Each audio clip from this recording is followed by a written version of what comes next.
his wife said he began going to a shed and he drilled a peephole out to this to know who was coming. Well, what's that telling? Someone was after them. Was it a demon?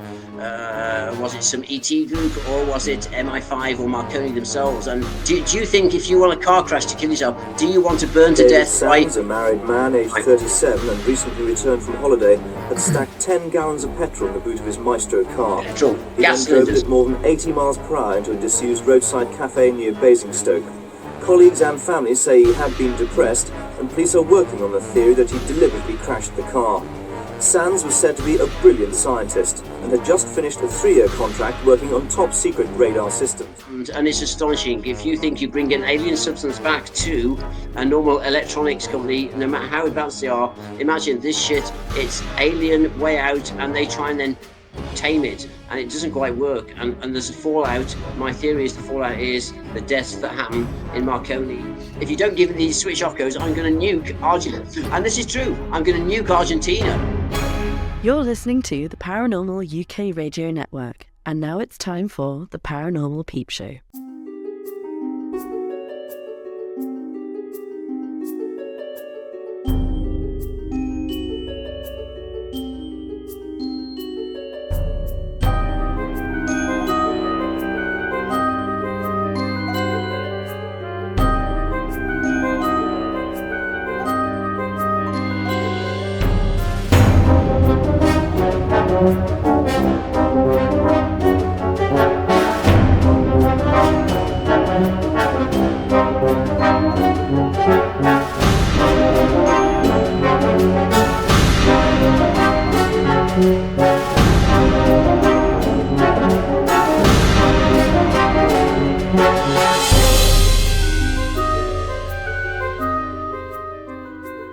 Hi, welcome to the Paranormal Peep Show. So we are joined once again by co-hosts Ben Emlyn-Jones. How are you, Ben? Hello, Neil. I'm very well, thank you. Yeah, good to be back on the show. This is a bit of an exclusive, and I'm looking forward to it. Yes, very excited. And we got Andy Chapman as well, join us in Hertfordshire. How are you, Andy? Pretty good, Neil. I think we're talking about the black goo, aren't we? The black goo. Yeah.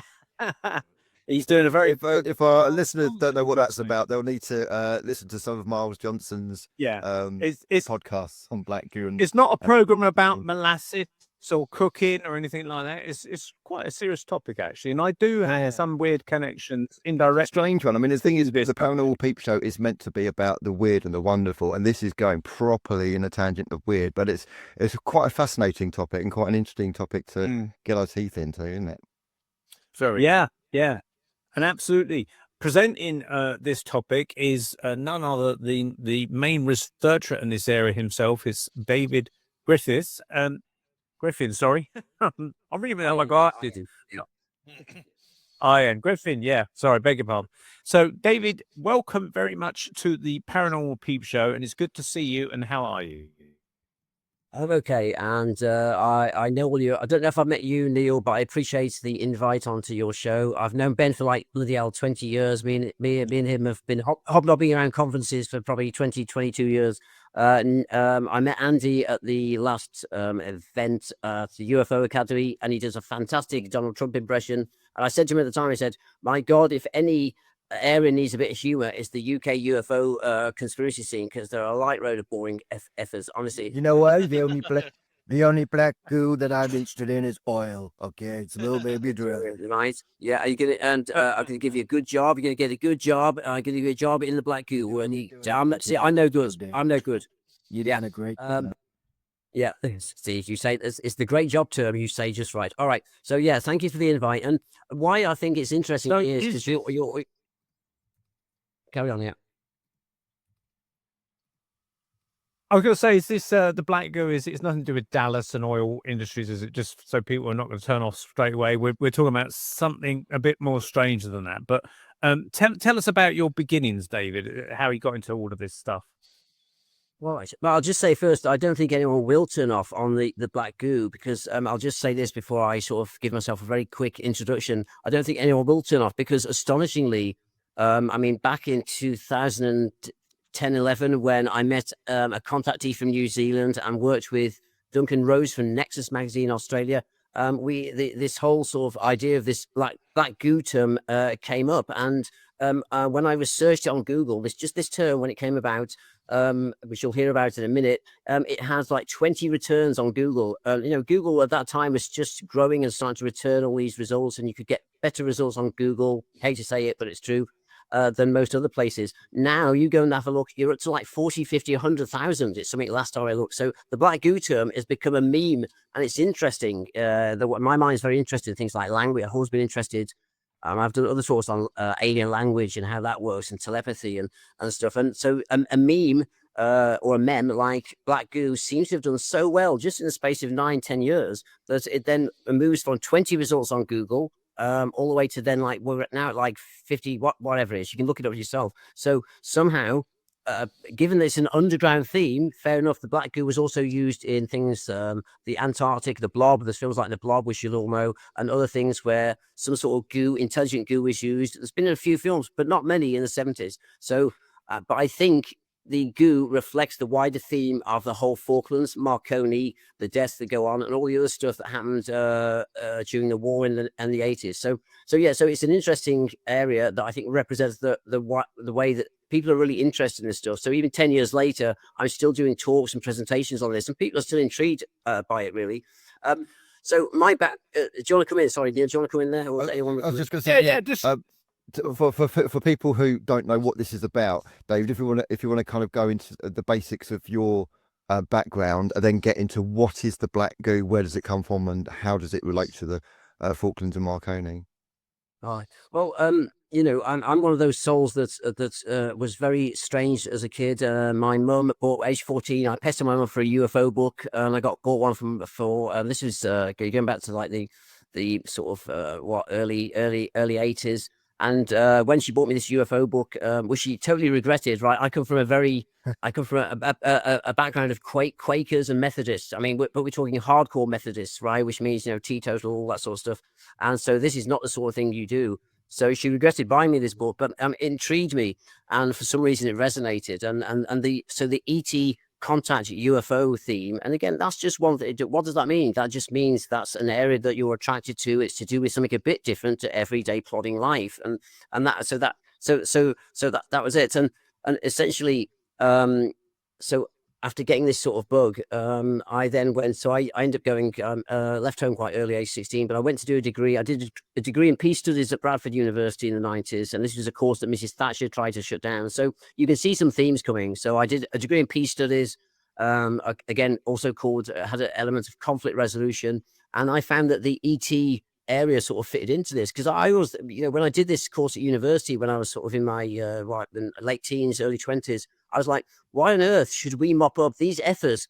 These upper elites seem to make wars, and then it's our job to go, oh, right, we'll mop it up.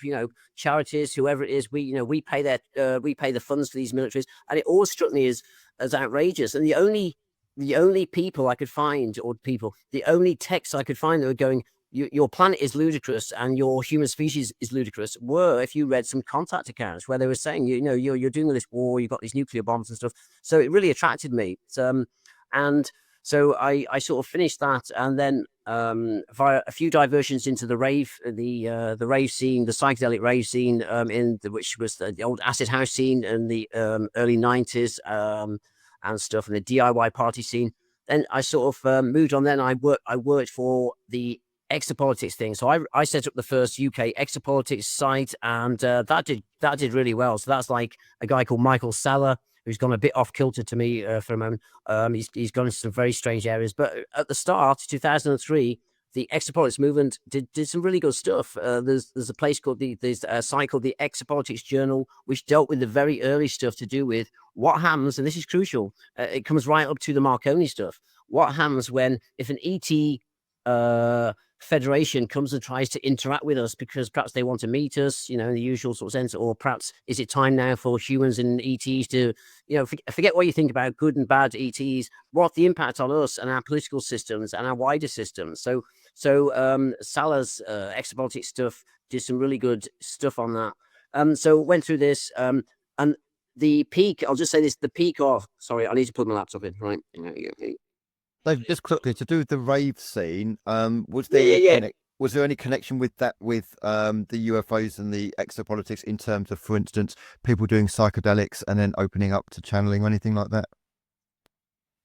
Is that plugged in? Right? Sorry, I hope you don't have to edit this out. Right? Well, there was while Dave's doing, I can say that there was always a kind of like in the rave scene, there was always a kind of like openness to like fringe ideas. I know that one of the biggest acts on that scene was KLF, and they were into Robert Anton Wilson, and a lot of the music. It was only later when I read the books that I realised that their music. I loved their music from the start, but then a lot of their stuff was around the number 23 and stuff like that. 23 old school ravers. So there's a lot of symbolism I noticed. But for instance, this is going way back to the 90s. People had what was it, Stussy jackets, those black nylon jackets, and they often have like alien grey smoking spliffs is kind of like the iconography, and along with the acid kind of like smiley face, you'd also have kind of like the alien grey UFO face as well.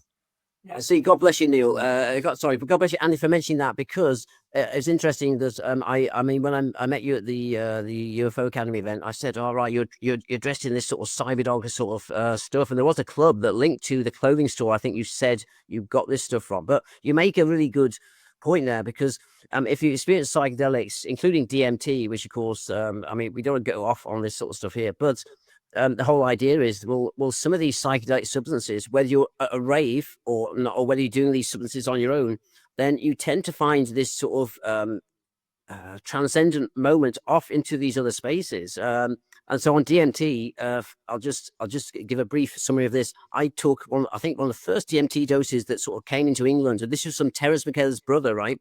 Very few people got it. We had to draw straws, and I ended up getting a straw, and it to a degree, I did come downstairs after taking it and went, my God, I don't want to distribute this to people. Not saying this is not a drug dealing thing, because it shocked me. It existentially shocked me so much that it really shook the core of my being, which doesn't happen very often to many of us.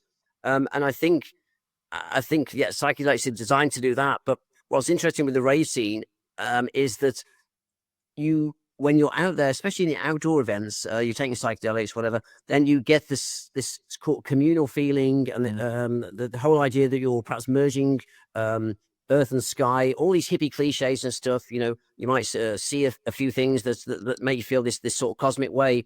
And it's interesting because 10 or 12 years later, when it came to starting some of the contact stuff, that Ben came along and did one of the very early things too, then it's a very similar feeling to do with this, that you get these craft flying around and the C5 sort of contact, then a similar sort of feeling happens. So there's some link between the psychedelic state and the whole maybe that whole idea of the craft may be due to turn up in the next few years to come and encounter us as a species on this planet. But anyway, that's a separate sort of thing too. Let me just finish. So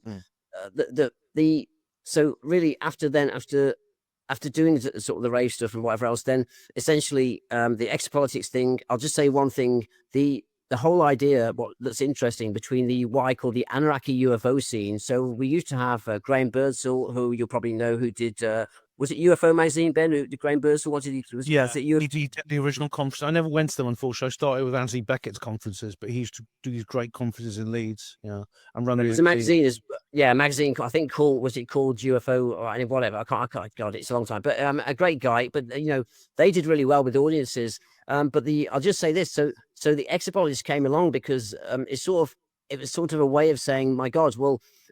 How long do we go along being sort of these Anunnaki people are just spotting lights in the sky? What happens on a political and cultural level, which I really liked. I thought that was interesting.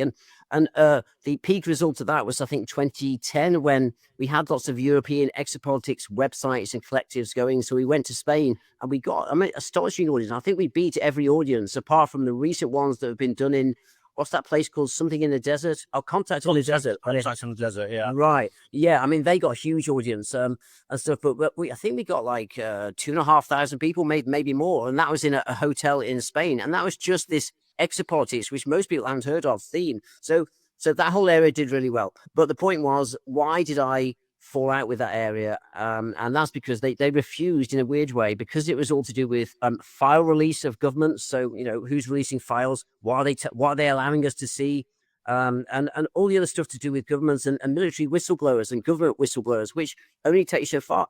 What did Exopolitics what did it not include? And that was to do with contactees and the power of contactees to add to the narrative of disclosure. And that was my big issue, because I was leaning more towards that. So I left the Exopolitics thing and I went and did my own contact stuff. I've had huge stuff there, and it's an interesting area. Perhaps we can cover it another time if you want me back on your show. But until that point, but here's the segue between the two. Just at that moment, I was getting tired of the Exopolitics sort of theme. It was going a bit wacky for me.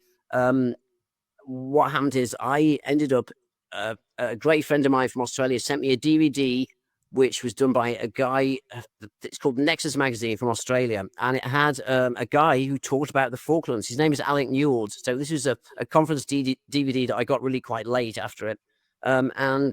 This guy called Alec Newald, I'd heard of before. I knew he'd done a book, but I didn't know much about it. What I didn't know is that his experience centered mostly on the Falkland Isles, which, of course, we're all Brits. We know that that was a core war. I mean, I don't know if you're as ancient old as me, but there's a core war that went on in 81, 82. So all I did, I wrote, I think what's interesting is Alec Newald on this Nexus Magazine, a big magazine. I mean, the guys run the magazine on a shoestring for ages. It's a great magazine. And interestingly, when this conference went out, then I think that Alec Newald, now I know him, I get perhaps why I did this, but he made a point of saying something like, not if any British people out there, but he made a point of going, the Falkland Isles, we don't know much about it, but I was told this was central. And here's the points about the Falkland Islands to do with his contact and what was going on down there. And don't forget, the Falkland Islands are very close to Antarctica. So I wrote to him.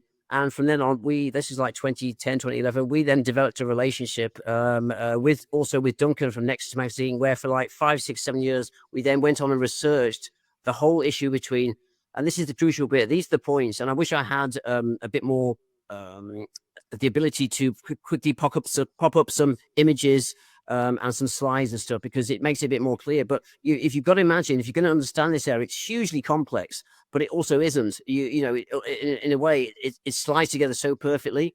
And so you've got a war went on in the Falklands. Down in that area of the Falklands, there were some ETs linked to the guy, this contactee, Alec Newald, and his whole account is so authentic. I mean, if you're an idiot, if you don't believe it within the first 5 seconds, then you've got no brain. I mean, it's easy. I mean, he got arrested, he got arrested and sent to jail over this. But there's an English link that's fascinating that you'll have heard. You'll all three of you will know of a strange, shady group called Chatham House. Yes. Royal Institute of International Affairs. That's it, you see, and they, but their other, you're right, Ben, and their other name is RIA, or the Royal Institute of International Affairs, and they're linked to the Queen and all this stuff. And the last shot I remember looking at the time was of sort of Mrs. Thatcher. She was sat there, and the Queen and stuff. I mean, the sort of thing you think, well, are these people interested in the UFO issue? And you go, you're kidding me, my God, they're more interested in which salmon has come from Loch Lomond, and if it's tasty or not. That's the Royals and Mrs. Thatcher for you, right? But no, they this RIA turned up. They sent them over. They found out that this my friend from New Zealand had basically been abducted. His car had been taken away by a UFO, and as they put the car back together, bear with me here, sounds wacky, bear with me, as these ETs then put him back on the Earth, they weren't expecting to have to do that. He asked to be put back after his experience. Long story. What happened is they sort of reformed his car. Well, look, we see this on Star Trek, don't we, altogether? You know, Star Trek does this shit all the time. And they make meals and they get a bacon sandwich in their confabulator or whatever it is. A lovely meal. You know, they pull these stuff out. So this stuff can be done with molecules. So, but what happens? He then put his car in. It wasn't working properly. He arrives back after this contact mission. But Jaguar in New Zealand, and this is hilarious. To me, this is hilarious because my cousin works quite high up in Jaguar, Birmingham. And I've been dying to ask about this, but I'm a bit of a black sheep in my family, so I daren't do it, right? So I've always wanted to know, my God, what would happen in this case? So his car distributor in Kiwiland in New Zealand sent back we think it's this engine management system. Very early on in the whole idea of computer chips. They send it back to Jaguar in Britain. Jaguar in Britain go, oh my God. And what's interesting, and again, it's not discussed really, but who did Jaguar know? how did Jaguar in Britain know that when they received this circuit board, very basic one of the first basic circuit boards, how did they know that instead of just keeping it within Jaguar itself in Britain or Jaguar worldwide, no, they sent it off to someone in some intelligence firm in Britain, MI6, MI5, don't know who. And then the reaction was then to then send to the contactee in New Zealand, how did you get this circuit board? Apparently, Jaguar then said in Britain, they're like, what the F? This thing is a mirrored. In other words, what the ETs, and I love this because I've got a friend of mine to do with Roswell and the Roswell craft. He's always like, well, look, the Roswell craft, it shouldn't have crashed in 1947 because the ETs are all knowing and they could have reversed time and all this stuff. And I'm like, look, even the ETs aren't that, just because they're ETs, they're not that clever. They can't always do stuff. And the same hand with this, that essentially on putting this car back together after his abduction, which included the car, they put back this circuit board, but it was done in a mirror way. And in a way that makes total sense to me. Even ETs don't always get it right. Okay. So, the result was then that after finding this circuit board, Jaguar, I mean, a huge, we all know Jaguar have been going for years in Britain. Some of the first cars, fantastic cars, right? They were like, no, we're not having this. What's going on? Alerted British intelligence, which then turned out to be Chatham House or RIIA, as Ben mentioned. They then sent not the usual Men in Black types, but some very strange sort of normal types over with that apparently came from this RIA, but were engineers, to then question Alec Newald on where this stuff had come from. And they got a vague idea because of various other things that happened, that they got in touch with South Africans who'd found out about the ship taking off and the New Zealand Satellite Intelligence Service. So it gets complex there. So there's a start to what sort of kicked off this whole thing. If you come back, that's my attempt at an introduction. If you come back, if you want to say which parts you're interested in, I can sort of plod through on a narrative, or we can do a few other things. It's up to you, but it's a huge area. But if you want to give me some guidance on what the bits you're interested in, I'll go to whichever area you're interested in. Okay. I'll try. So go on, Ben, go on. I was just say, this is, it is very interesting, this whole subject, and about how it ties in with the Falklands War, and how even when I was a little kid, and I was a little kid at school when the Falklands War happened, but I remember thinking to myself, what's all this about? What's so special about these little islands? Firstly, our government under Margaret Thatcher went to a huge amount of effort to recapture the islands. And firstly, I asked, well, why was that? Then that led to the inevitable question: is why Argentina invaded in the first place? Because, I know now because of what's his name, Millet, because Javier Millet, he's kind of said this almost, that the whole what they call Malvinitis, which is it's kind of self-deprecating joke in Argentina about this obsession with the Falkland Islands. It was essentially it was a fantasy invented by the military junta, but it was never. And you don't carry out invasions because of a fantasy. Argentina itself went to a huge amount of effort to invade and occupy those islands, and for what? I mean, what's so special about those islands? And of course, there's several answers to that. I mean, that have been posted. I mean, there was an oil field there, thing is, the oil field there's never been developed considerably. Falklands oil is not a big thing, but there was, as I think David would explain about the Mexican hats, and things. Was it the guys with the hats?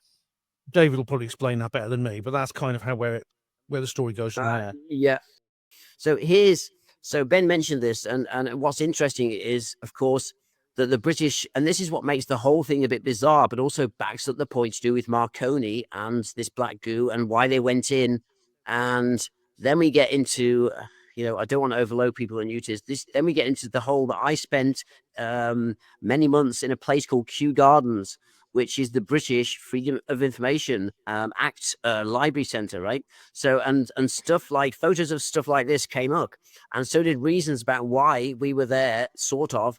But I'll just say this. So right down there, in fact, Ben's right. Let's get a bloody photo of this in, because, people need to see where this is. And this is why I wish I could just load a PowerPoint in and click through this, right? Which he says you can do. In fact, let's try. The base tools, right? But so I recognise that this is the base that Argentina put on the island. This is not in the Falkland Islands. This is in the South Sandwich Islands.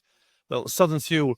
They put it there illegally in 1976. They set it up. Yeah, I know yeah, no one could be bothered to really kick them off, because I mean, obviously it was completely illegal because this is still British territory, but no one, because it was just so far away, no one could be bothered to go and evict them, and so they just let them get away with it. But after Falklands War, they did. Well, you tell the story, David. What happened after that? Yeah, but Well, yeah.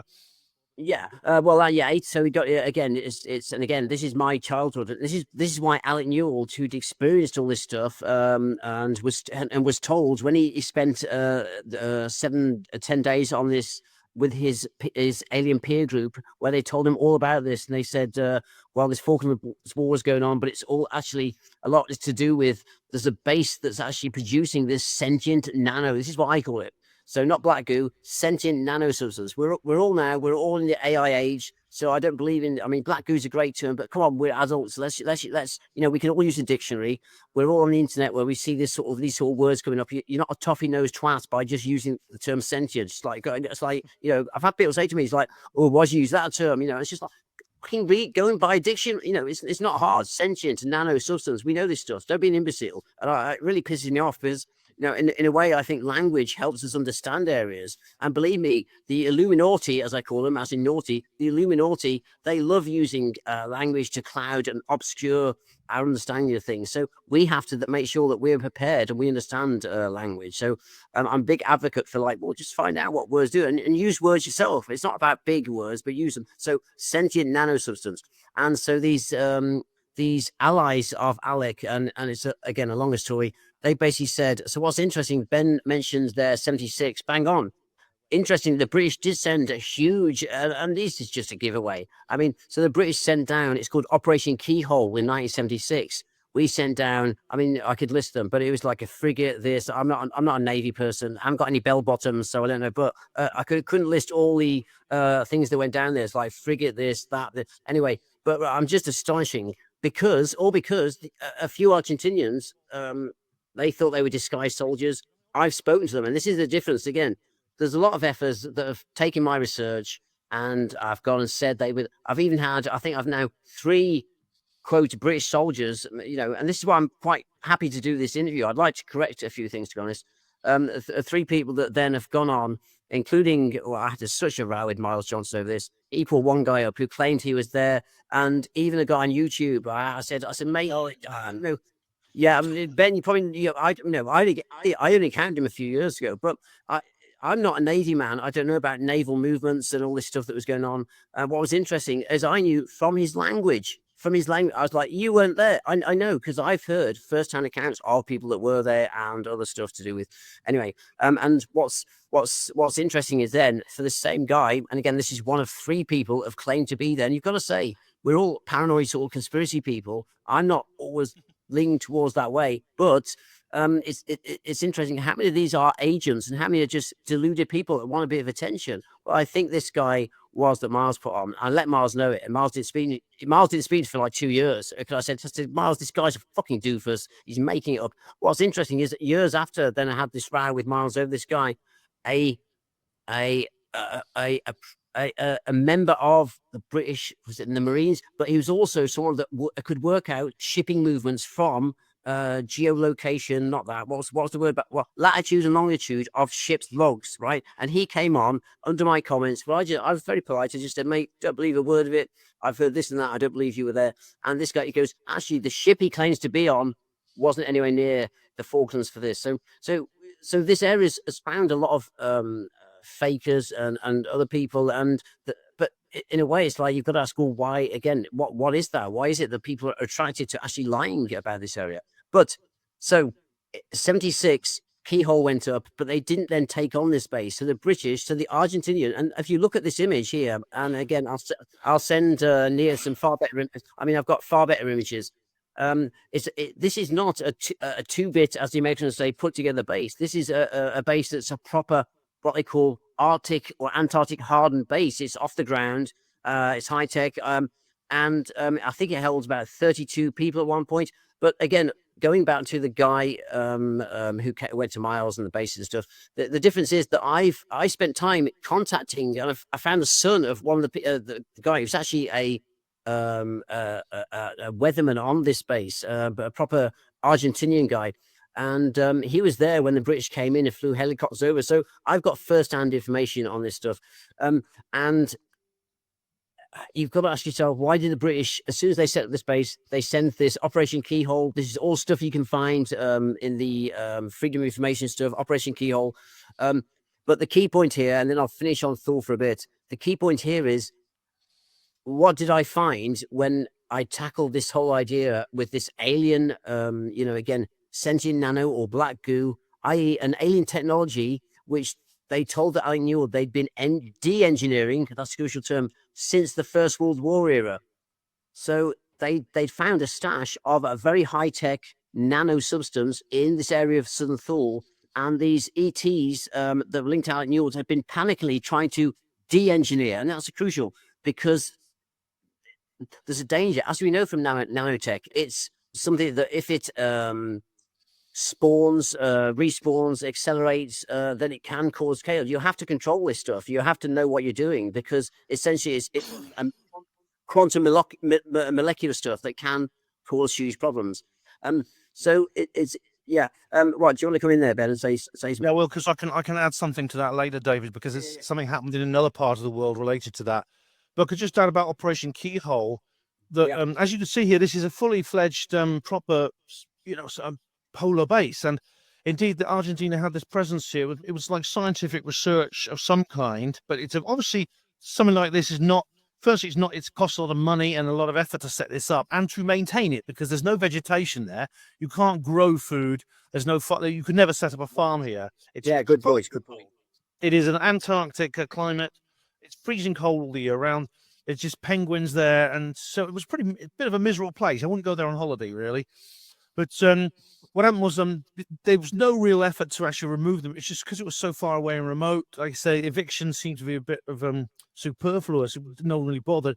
But after the British victory at the end on the Falklands War in the Falkland Islands and South Georgia, and the liberation of the Falkland Island dependency, the government decided, well, let's go sort this out once and for all. Now we're here. Let's go and kick the Argies off Southern Thule. So they sent HMS Endurance down there. That's that's Royal Navy's polar ship, with the Royal Marine Special Boat Squadron and Special Boat Service, whatever it's called, the Special Forces. And they basically landed on the island. There's 300 of these guys. They surrounded the base, ordered the people inside to come out. And because there was only a handful of them, they very sensibly decided they would. So they came out with their hands up. They were taken back on board. They were taken aboard Endurance and put in a brig and returned to Argentina. Now, what happened was, and you can see here, this is I think maybe a photo of what's left of the base now. Now, what happened was the Special Forces, they blew the base up. But if there's actually a photograph somewhere, maybe you've got it, David. I've got it. I've just put it up. A note, if Neil can do it, note the difference between that beautiful proper Antarctic base, and then have a look at what's left over afterwards. And this was apparently, I don't know whether it was the SAS or the Marines, but someone came and used it.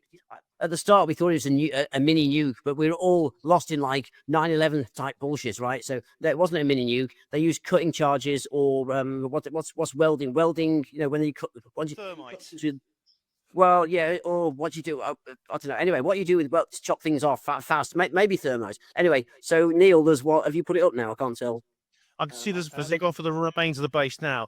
But what's interesting is the actual picture of the aftermath of the explosion, because it's pretty clear that they used a very large explosive device, a huge bomb to blow this thing up. And indeed, you can see, and I know people made the mistake of thinking it was a nuke. It wasn't a nuke, but it was a very large explosive charge they used, because there's an enormous cloud of a mushroom-shaped cloud of smoke above the island, which was taken from Endurance after the operation. Is the one from Endurance, you think? I can't find it anywhere, but I've seen the photograph. I didn't know if you had that. There was a photograph showing, it's an old black and white photo showing this huge mushroom cloud above Southern Thule after they blew the base up. I'd like to see it. Yeah, I'd like to see it. If I can find it, I'll send it to you, David, because I have seen it. And it's pretty clear. And of course, this is because what was really going on Southern Thule, which I'm sure you'll explain what was really going on there. And this could be this was the entire reason for the war. Firstly, Argentina's invasion and occupation to begin with, and secondly, the effort the government went to liberate the islands. You would think. I mean, if it's happened nowadays, I don't think Starmer could be bothered, quite frankly. But I mean, normally they don't care about things like this. There'd be some diplomatic protest, and that kind of be the end of it. I know, but you raise an interesting point, especially with, let's be a bit topical here, even though Neil says this might go out in March, but we've just had the old Maduro thing. And, and what's interesting is that, of course, the British, and again, just to give a quick history to this area, then, around here, then don't forget the name is Southern Thule or Thule. And in German, this means this certain form of energy. Which because the Germans, who are fantastic, the Germans loved in the 30s, Brill, Thule, same sort of thing, Thule Society. The Germans loved this area. They loved Antarctica. They were some of the first to map it, right? So you've got to ask yourself, what's the relevance of the name that the Germans gave to it, and it's sort of, if we look at on a whole sort of consciousness, cosmological sort of language grid, right, or language sort of vortex. Why would they call this Southern Thule when Thule represents this? But let me break down what I think happened before the end of the war, and this is sort of semi-borne out in other ways by don't forget, again, I'm not just some dotter that found this stuff and decided to waffle about a contactee account or whatever. I went down to Kew Gardens, sat there, paid a lot of money to get documents back to do with the end, which I'll come to in a minute, of the Falklands War, and why, strangely, this island seemed to have far more attention than Port Stanley, which is, if you watch the news footage from the 80s time frame, then, of course, most of the war was for, as Ben said, this is the South Sandwich Islands. I mean, I've got to get a map up. I, in a minute, one of you can talk, and I'll get your map, because I think, Neil, your viewers need to see where this is. It will, and it will show also how close it is to Antarctica. But let me just say this. Tell you about that. Yeah, I'm wondering. It is literally, it's one of the most remotest and inaccessible places on Earth. It's a place where hardly anyone has been. I mean, there's been a few bases that have been put in there, mostly by Argentina since the 50s. But really, no one's ever lived there. Nobody ever lives there. It's inhospitable. Wasteful. Yeah, there's no soil. There's no vegetation. No one's lived there. No, but they can. But what you can do is you can put bases on there. And indeed, as with Antarctica, and I could tell you a whole load of stories about Antarctica. This is essentially an island off the coast of Antarctica, and again, it makes you wonder why there is this focus on this tiny little, essentially a lump of rock and ice sticking out of the sea, which is just used as a resting place for penguins. Yet a huge amount of focus, long before the actual 1982 war, has been paid to this little tiny piece of land, which is, you could walk across it in like half an hour. It's only like about a mile across.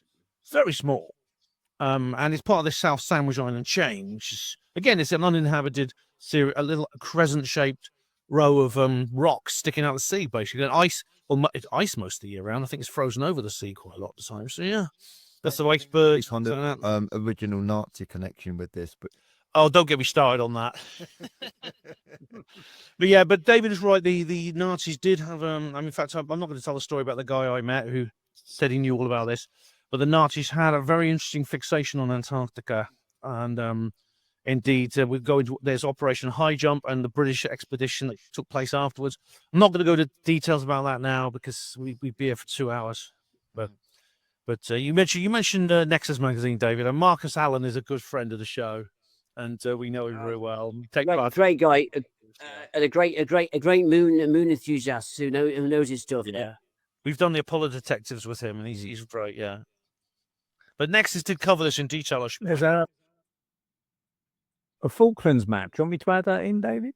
Because Ben's been, I just want to show you where Ben can talk about it. Just see how far these are from Britain, but also how far from Argentina, but also how far from the what do you call them, Ben? Like Port Stanley, the main Falkland Islands. Yeah, it's not. Yeah, it's a separate.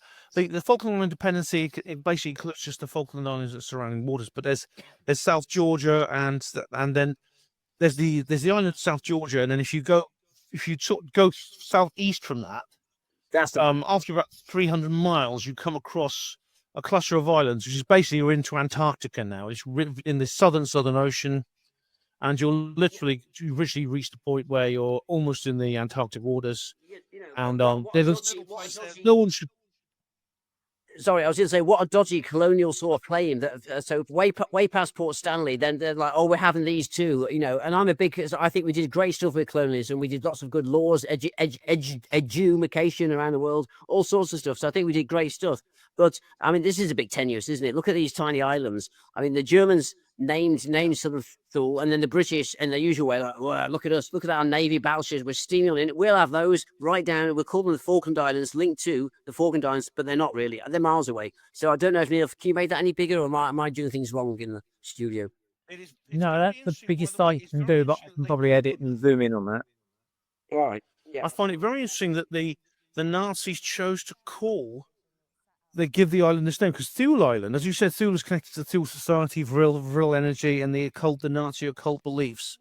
But they decided to call it Thule, Southern, and they decided to call these islands on the other side of the world Southern Thule.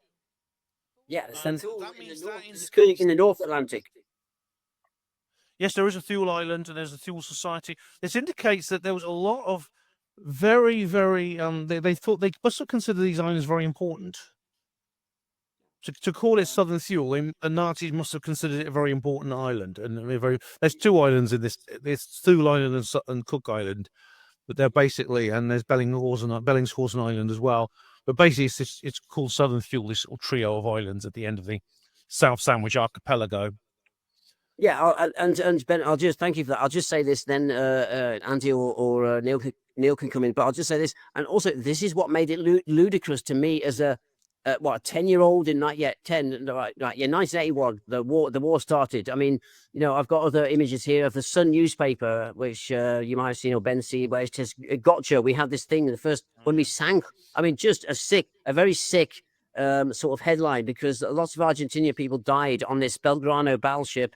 I think it was that, but they were like, "Gotcha." In other words, we got the battleship. It was trying to head away. Thatcher. I mean, we can go into here. I mean, I learned more about Exocet missiles and torpedoes in the last few years than I wanted to know. I really didn't care. But what's interesting is we set this whole hurrah war off for essentially, as well as Port Stanley, which had, fair enough, it had some Britons. And I'm all for defending British people. I don't care where they are in the world. If you've got a British settlement, to be honest, if that's been historically part of a British settlement, then yeah, it's like F off, like leave them alone and stuff. So I get that. But you get down to these islands, it gets a bit weird because you're basically sailing all these soldiers down to defend a bit of rock.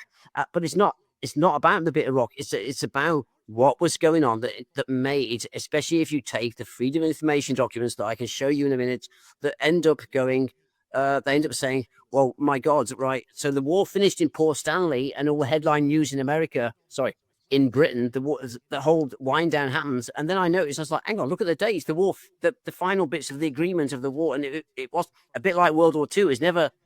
It wasn't a final war finish. It wasn't. So it's clever, just like in World War II. You all know that World War II never finished. I mean, there was no actual sort of, and again, I'm confused. Is it a ceasefire documents? There's another term for it, but there's a way of finishing. There's no formal surrender, not like with Japan, no. It's tough surrender because it was just assumed that Hitler was captured or killed. Was killed at the end, and he wasn't. But that's another. Why was that? Are you saying that's the reason why they didn't World War II? They didn't do a full full official ending. Are you saying that got to do with Germany never surrendered? No, they never surrendered. They were apparently Hitler was killed, and that was supposedly the end. But Hitler wasn't killed. He wasn't. He escaped. So technically, World War II never ended. I should point out that wasn't it claimed that Admiral Dönitz signed the surrender for Germany? I thought he'd go. Yeah. No, he. I can't remember. I can't remember the whole. I know there was a full surrender with Japan. They actually they signed a document saying surrender. That was the end of the war. But I should point out that I agree with David about the jingoism and stuff, because I do think that obviously Falkland Islands is a British overseas territory. Always there's no legitimate claim by Argentina, and even even today Javier Milei has admitted this essentially. And even though you could say it was justified to recapture the islands, the jingoism and the kind of like the war pigs and the battle drums really were completely over the top. And when you consider that the General Belgrano sinking accounted for, I think it was 300 sailors drowned. Outrageous, really. That accounts for a third of the entire casualties of that war was in that one engagement. Absolutely. And well said, yeah. And I should say that I have a personal reason for feeling this way, because I used to have a girlfriend called Rosalind, and her brother was on board RFA Sir Galahad. And this was one of the ships that the Argentina has sunk, a British ship that's hit. It was Royal Fleet Auxiliary ship hit by one of the Exocet missiles, blew up and killed lots of people. And his brother Ross's brother had scars. His face and his hands were like covered in scars from the burns he received. Burns, torpedoes, Exocets, torpedoes. If you're in a contained area, I learned all this in the Falklands. But if you're in a contained area in a ship, the problem is that the torpedoes explode, and you think, well, like a bomb in Vietnam, they're like, oh, they go everywhere. They have nowhere to go. They're surrounded by a ship's hull, and so if you're part of that, even if you're a few floors up, my God, you're in for a world of hurt. Ben's mentioned the Exocet. Well, there's a whole other story to that, which I've covered in some talks. That's fascinating because Mrs. Thatcher, this is all to do with the fact the Exocets, which are French made, had a special switch-off code designed for if they were ever stolen. So if someone came across let's say an Exocet fired by the French, and then they couldn't. Sorry, it didn't fire. It was what they call a dumb bomb. Or someone raided a French munitions depot. They had probably some of the first, probably GPS-based switch-off codes. So they could basically, if you nicked a French Exocet missile, they could actually fire out some frequency, some code, and switch off that bomb. Right? Thatcher was really pissed off because what the French, the sneaky bastards, again, they sell us French fries, but they're still so greedy they then want to sell bombs everywhere as well. So they sold under the counter. They sold Exocets to Argentina. Thatcher was furious. She goes, "You've sold these to them. They've taken down." Ben's dead right. They've taken down. I think it was Sir Galahad. Was that right, Ben? It was 3 ships. Yeah, I mean Argentina's missing 3 ships. You know more than me as well. Yeah. Shep, all right, you know more than me about this. Okay, but I learned most from you, David. No, I didn't know about. But the bit that I did do, and the bit that I read President Mitterrand's biography. Can you imagine how bored I got to be for that to read President Mitterrand's biography, right? So, but what I found out in there is that Thatcher had actually, she'd actually said, you better give us the switch-off codes for these Exocets that are taking out British ships. Or, and this is the funny bit I found hilarious, and I mentioned this at the talk at UFO Academy that Ben was at. So of course Thatcher, she didn't then threaten to nuke France because that's their Exocets, and she wants the codes from the French military hierarchy to stop these missiles that have been sold to Argentina, then damaging or killing ships and personnel. She basically said, and if you don't get, it's hilarious. It's Thatcher through and through. If you don't give me, sorry, I laugh now, but it's disgusting because there were deaths around this. If you don't give me these switch-off codes, I'm going to nuke Argentina. And this is true. I'm going to nuke Argentina. So she was actually prepared to nuke Argentina. To actually, I won't believe it. Yeah, in her head to stop this whole process going on based on the Exocet missiles, and so there's all these. But my point here is Exocets. This little island. What did the Argentinians know? This base they were set up. To me, there's a code, and I'll shut up after this. There's a code going on the islands, and to me, there's too much going on. There's too much going on for it to be about a few sheep in a rock, and we want our oil rights and our fishing rights around here. And because there were no, remember, like Ben said, there were no people on this South Sandwich Islands. They were all far, I think, 1,000 kilometers north. So you've got to ask yourself what was going on. And here's my take. On this: that these ETs had asked permission because it was close. That ETs view this as a logical way of doing this. So these ETs that linked to Alec Newald, that he knew all about.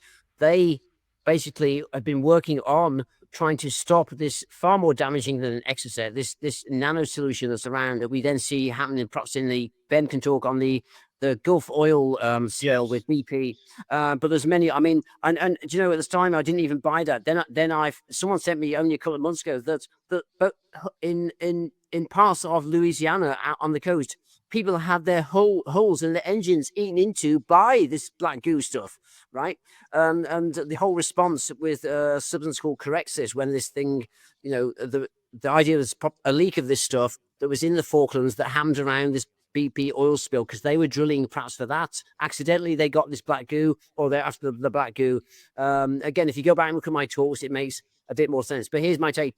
That in 1976, the agreement with ETs were that then as a cover for the ETs, then having and don't forget they had a base that was undersea, so they had labs that had been there since World War I or before to try and de-engineer. Why? Because the main point about this sentient nano or black goo thing is it needs to be kept cold to remain dormant and not get activated, which Ben will go off and tell you about what happened on a submarine. Do you know the submarine story, Ben, that happened? Do you remember that one? Berserk thing. All right.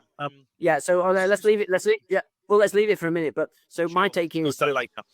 Yeah, but I mean, it'd be good if you could go through that. But so essentially what happened is the rumors are that these blue ETs linked to the Kiwi Alec Newald had basically been said, we're doing this stuff, but can you help us sort of make it look legitimate?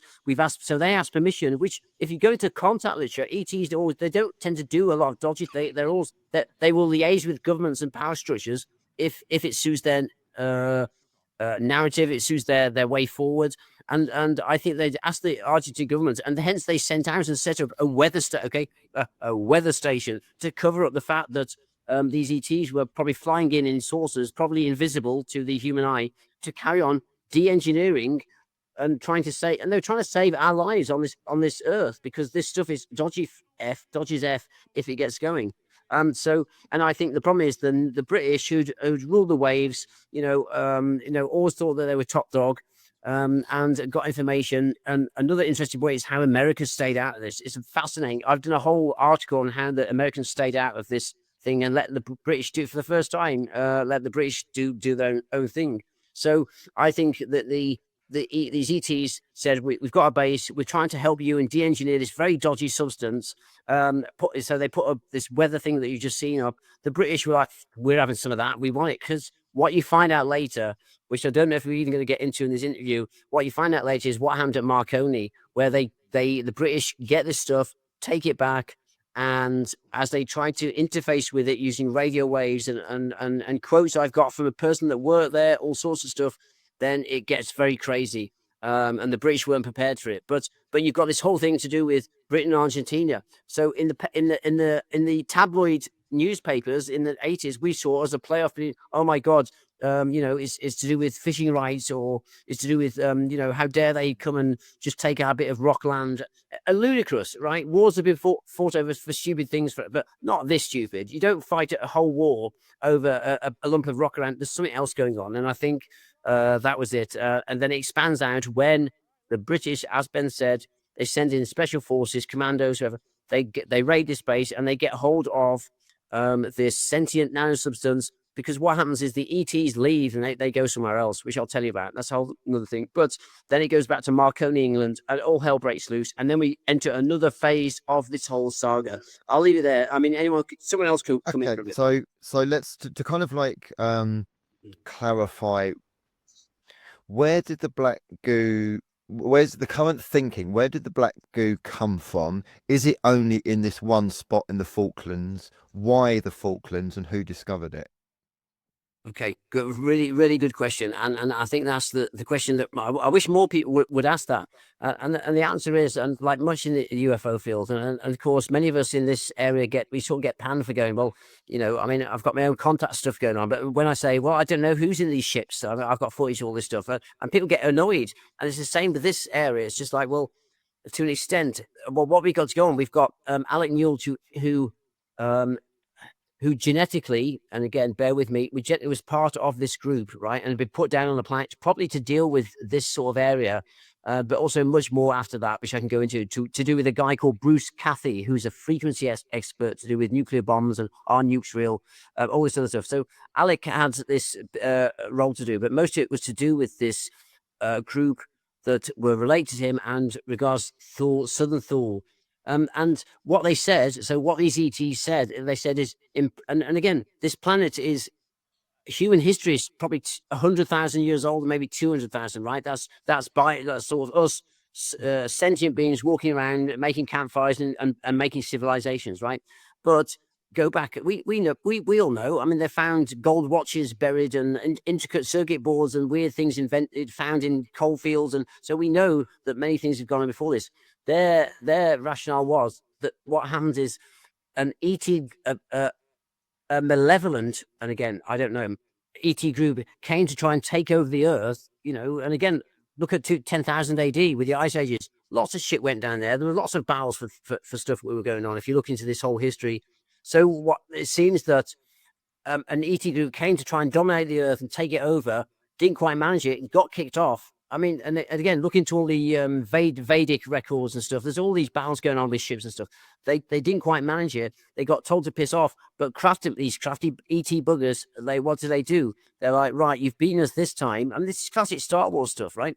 What they did is they went and embedded a very high tech this substance in the Earth that was then radio controlled. That once they were off the planet, should their enemy group then come and take over the planet if they wanted to, they could flick a switch and they could activate this stuff. This is not like a nuclear bomb. This is something that gradually then, interesting, think of Morgellons and think of chemtrails, right? They could flick a switch and it gradually invades the human species. Well, I tell you, chemtrails, in my experience, I've read all the stuff on that, maybe doing that. So the danger was that if this, let's say, even if this alien group who'd planted this stuff deep in the ocean floor to keep it cool, because then it's not activated, right? Important point. Let's say that this group then disappeared. The point is, this stuff's still a danger. What if climate change is true, and then this stuff, and these friends of Alec said, no, this stuff is unstable. We need to try and neutralize it, and that was their goal. They were doing this for us and for future species on this Earth. So we don't know where it came from, but it does seem that a rogue ET group came, tried to take over the planet, and then they buried this stuff as a sort of dead man's trigger. You know what I mean? A dead man's trigger to basically, yeah. So that's the idea. And again, apart from that, I don't know. Alec Newald might say much more if you asked him. I don't know. That's my take on it. It gets even worse because allegedly within the COVID vaccines, we've got this black material that conglomerates called graphene. And there's all sorts of theories about whether 5G or 6G will start controlling these graphene molecules in people. I think frequencies are crucial. I don't know about graphene, but I'm sure frequencies are crucial. But going back to the Falklands, winding it back to 1981, are we saying that with this particular base that you showed with the red building, you're saying that the Argentinians found this material, or have humans known this for ages and and kept it quiet, or have they only just discovered it and then set a base there? And then if I'm getting this right, the British then got wind of this, and then we decided to kind of like go in and kind of take it over and bring it back. Is that kind of the gist of it? I know. I mean, and really good points. And I wish years ago someone had asked me those points about this, because the more you get down, the point is, instead of people going off and going on about the black goo and what they think it is, I'd rather people ask questions like that and stuff. And of course, it's not me answering this. It's Alec Newald who met these. He went on the planet and met these groups, right? Has written a huge part on this, and he goes into some of this. So I literally think that essentially the British, think you've got to think how do and it comes down to things like the Five Eyes network, and stuff like the Five Eyes networks. How does this operate? The British have got used it. We're used to having their nose in everywhere with colonialism, right, and all this sort of stuff.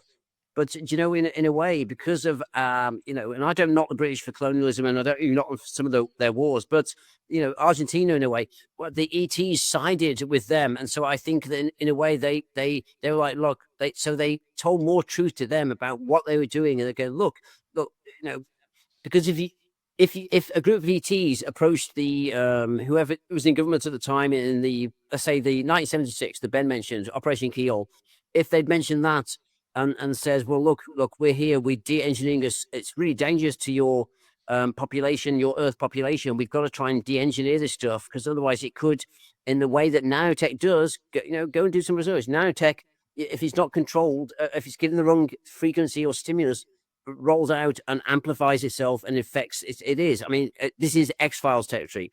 But what I think happened is that they dealt with the Argentine government, who are a bit more gentle than the British in a way. So they were like, yeah, you come along and you set up your base. We'll use it as a diversion.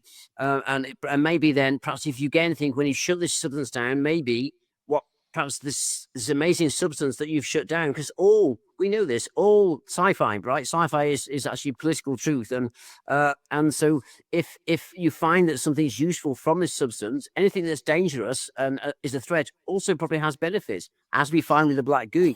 That we find goes into hospitals and creates and manages to do this. And and if we talk again, you'll find out how I found documents on the hidden parts of the Marconi veterans group of their magazine, where they go on about how they basically they set up a whole what they call a clean sphere to deal with astonishing small type substance that had an intelligence ability, right? So all this is hidden stuff. So I think Argentina did a deal and said, yeah, fair enough. The problem is the British, in our own arrogance, in our own old colonial ways, were like, F off, right? F off Argentina and F off whoever these is. I think they knew about these ET group. We're coming down and we're going to take this stuff, and they did. And so there was a battle off between the two. I think the Argentinians were happy to let it run, leave these ETs to de-engineer this substance and to use their base as a sort of decoy for this. But the British, because it was also partially because it wasn't quote owned British territory, but also because the British had rumors about what was going on. They then went in and they steamed in, and what we saw in the Falklands was 99% to do with this substance and 1% to do with the other shit that we saw to do with everything else.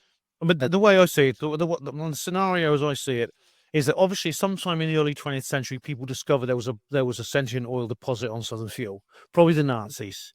Because they did in fact there were several expeditions, including the German Antarctic expedition, and things like that. Now, what happened was that Argentina invaded the Falkland Island dependencies because they knew that strategically, once they had control of that territory, then basically the South Sandwich Islands were theirs. They already put up an illegal base in 1976 on the island. They already had an illegal.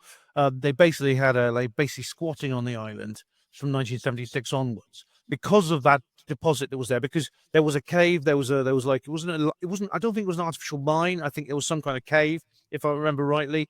So, because I did read Alec's book about this, there was where you can actually access the deposit of black goo, and black goo, the sentient oil is actually all over the planet in various places. All over the planet. That's your point. That Andy mentioned that I didn't say that it isn't just here that but it collects in these sort of colder sea waters. And there are deposits because of course think about it. If you're planted, let's say it's some sort of time bomb. If you're an alien race that got kicked off because you tried to take over the Earth and then you got booted off by esoteric forces from Vedic in India or whoever, we don't know. Then the point is you're not going to just do it in one place. You're going to do it all over, which then comes into something to do with also we found antennas on the Great Wall of China that are actually there, and they dug out that we think were to do with triggering this stuff. So yeah, Ben's right. It was planted all over the planet. Yeah, it may have been planted in specific areas for strategic purposes, like you said. But I mean, what happened was the UK, our own country, decided that because Argentina had done this, they decided to go and recapture the islands. Not because they really particularly cared about this overseas territory, and we know they're just selling all these things off anyway. They've just got rid of our territory in the Maldives. They don't care about that. They don't care about the rights of the Falkland Island people, who are primarily of British descent. They did it because they wanted to stop Argentina accessing this deposit on Southern Thule. And I say this, as I said, it's a personal issue here because my ex-partner, her brother, was injured for life and scarred for life. A bit like Simon Weston, the guy who was also on that ship. He was scarred for life by this war. By an Argentine missile. So I have a personal, even though it was a long time ago, this is a personal issue for me too. And then, of course, the next stage is, of course, once they had control of that deposit, they started extracting David will tell the story, they started extracting the material and returning it to for laboratory studies in the UK. But I'll let David tell that story. Yeah, I mean, Neil, Andy, do you want to come in just because we're now in the early, so this is the early liftoff phase. I mean, the liftoff phase so we've dealt with the Falklands, but then I mean, there's several tangents from there. But if you want to keep it simple, essentially what happens is the British nuke or whatever, metaphorically nuke that base as you've seen on the Falklands. And again, remember, I've got FOIA documents from Kew Gardens. And if I show you these, you'll see where, bizarrely, when there's a whole war going on, and suddenly they're going, well, we haven't quite reached an agreement with this, and I couldn't find agreements on anything to do with Southern Thule. But if you go to Port Stanley and the main Falklands, then there's all sorts of wind down deals to do with the war, logistics and this, that, but nothing on this, and it stank like high heaven. And anyway, so that's it. But from there, essentially, what happens is the special forces come in, take a sample of this stuff.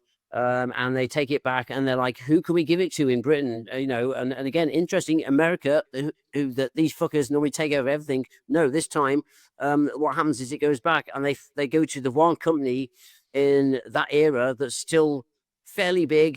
Does a lot of stuff, got a good history, which is Marconi in Britain. That had by then about 5 different scientific and factory production bases. And so then they take this back and they go, here, deal with it. And they knew a little bit about it, and I can shed a lot of light where most people can't shed light on what happened to Marconi, because it all links back to South African intelligence, again, complex South African intelligence agents, and also to do with some workers there that chatted to Alec Newald and basically made and discussed what happened. And it's astonishing. If you think you bring an alien substance back to a normal electronics company, no matter how advanced they are, imagine this shit, it's alien way out, and they try and then tame it, and it doesn't quite work. And there's a fallout. My theory is the fallout is the deaths that happened in Marconi, and how they dealt with it is another layer. How they dealt with it is another layer. So, if you want to cover that next time, I don't know. We've done a good background, but it's your call, Neil, on this stuff. I think we can cover it. Do you want to take a little break just for 5 minutes to use the loo, grab a cup of tea or coffee?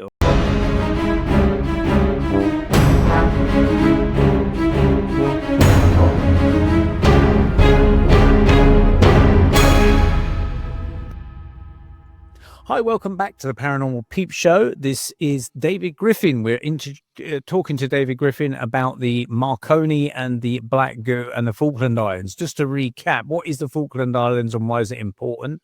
Well, the Falkland Islands was still owned by the British, actually. It's a group of islands down in the South Atlantic. And the Malvinas, as they were called by the Argentinians, they were trying to take them in 1982. I think it was January or February 1982. And Margaret Thatcher, the then Prime Minister, sent a task force of so many ships down there to try and recapture them, which they did do over a 6-week period. I think it ended in March of 1982. I have a personal connection. I have a personal connection to it because at that time I was working for a company that dealt with the entertainment and the education of the military forces. That was the Navy, Army, and Air Force. And I worked for a company called SSVC, the Services Sound and Vision Corporation, and they had a division, a newly acquired division called BFBS, which is British Forces Broadcasting Service. And so it was part of my job at the time. And I was 17, so I think I'm the oldest one here. I put my hand up. I'm an oldie. I was 17 at the time. It was my first job, basically. And I was helping send videos and tapes and things down to the Falkland Islands through the British Forces Post Office Network. They've got their own post office network, and they call it a BFPO. So it's British Forces Post Office. And because the Falkland Islands were newly acquired, as now because they are building a runway and a military base on there, they had to assign it something like a postal code, and they call it a BFPO number. Well, they gave the Falkland Islands a BFPO number, and this is the weird thing, a BFPO number of 666, which is kind of spooky and weird. Isn't that strange? So you can mention, David, in future presentations.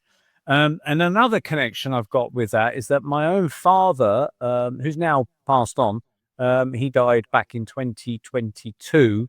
Nothing connected with his employment, I don't think. I think it's more to actually do with the jibby jabbies, actually, that might have unfortunately made my father's demise end.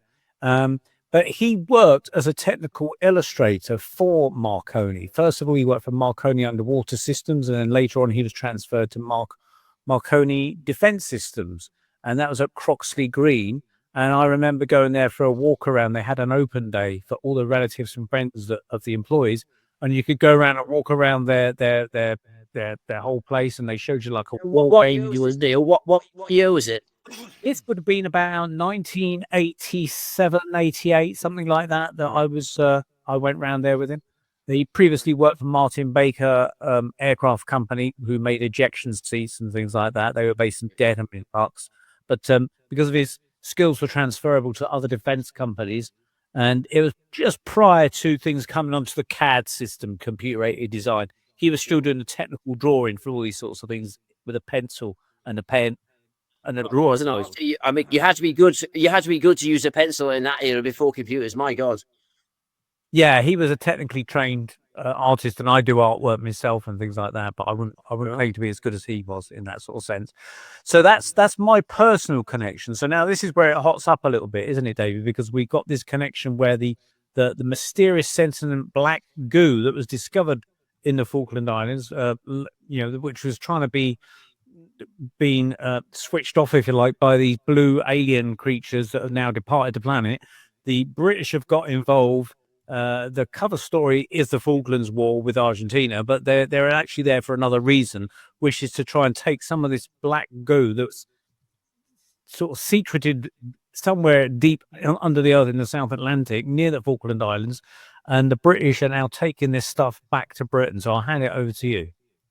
Yeah, and you make a good point there about about the fact that of course there's almost a cover story. So you get the War of the Falklands, but also you get, if you go down in like a micro sort of level or a holographic micro level of this, you then get the Southern Thule Island that also plays out in this, which again we haven't got time to cover now, but goes into the Freedom of Information Act documents that I found that basically make this whole island becomes this mad mystery, even though it's only 1 kilometer wide compared to the rest of the Falklands War.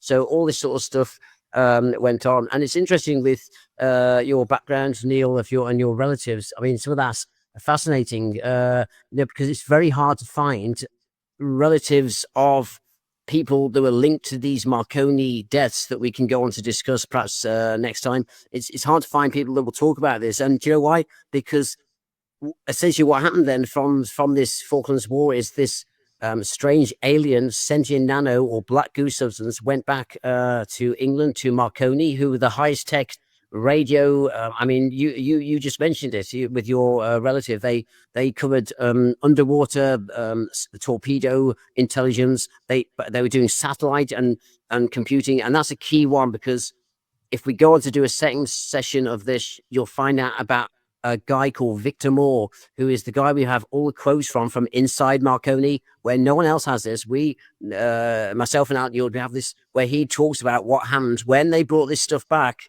So, I mean, you got to imagine, I'm trying to think of a sort of metaphor or something similar to do with like, well, when, what happened when the conquistadors went over to, the sort of the New World and stuff. And I mean, this is a similar thing, that you get an alien substance that ETs themselves are trying to de-engineer, and again, not make their own, de-engineer, I quieten it down, because they knew it's a threat to the human species itself, and this stuff then gets taken back and given to what they, in classic British sort of arrogant way, they're like, here, we're great, here's Marconi, that's of course has been around since the guy Marconi itself actually he did a lot of experiments from Wales and Cornwall, and in the early days to do with transmissions of telegrams, but since then we have about, by the time the Falklands take place in 1980s, we have about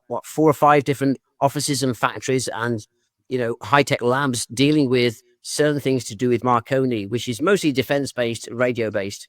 But what's interesting is just what happens when, and it doesn't take long, and this is the amazing point that's, you could say, is absolutely intriguing in one way, but also it's very difficult if you're a relative of one of these 23 that I've covered. These 23 people then end up with these bizarre deaths. And so something happened when this substance went back to Marconi. They tried to deal with it. They found out how to engage with it by radio waves. They found a way to communicate and activate it, so much so that on the first few weeks of it going back to Marconi in one particular base, or units that I could go into, that essentially what happened was, as they tried to then get this stuff activated to communicate with it or to find out what it could do, it started affecting British satellite arrays. And this is sort of documented, that it affected our satellites. I mean, really, really quite dodgy stuff. I mean, today we rely on GPS and all sorts of things for satellites. Well, it did this, and I think it scares them. So, but the point is, something happened to Marconi that ended up with employees getting so scared they wanted to leave. You know, I've never got to the bottom of this. I've got a theory about what happened and how they dealt with them. In other words, how the deaths were dealt with and why they did that. But what I don't know, and what none of us know, is what exactly happened to Marconi to make this alien substance become such a psychological, and mostly it was. That's a key point.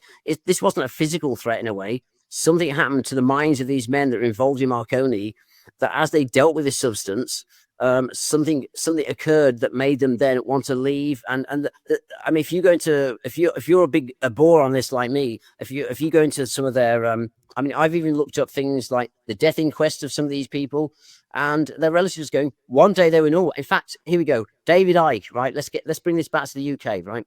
As a good point. David Icke, years ago, someone reminded me of this recently. David Icke met someone who wrote to him and said, I am a wife or husband of a Marconi employee. One day I recognized them. The next day, and this is about the early 80s period, the next day after dealing with whatever it was, I don't think they've mentioned anything to do with black goo or whatever, but their partner, male or female, said, the next day I didn't recognize them. And this is a familiar theme with these Marconi workers, that when they got involved or were given a role in this, dealing with this black goo sentient nanosubstance, something changed in their personality.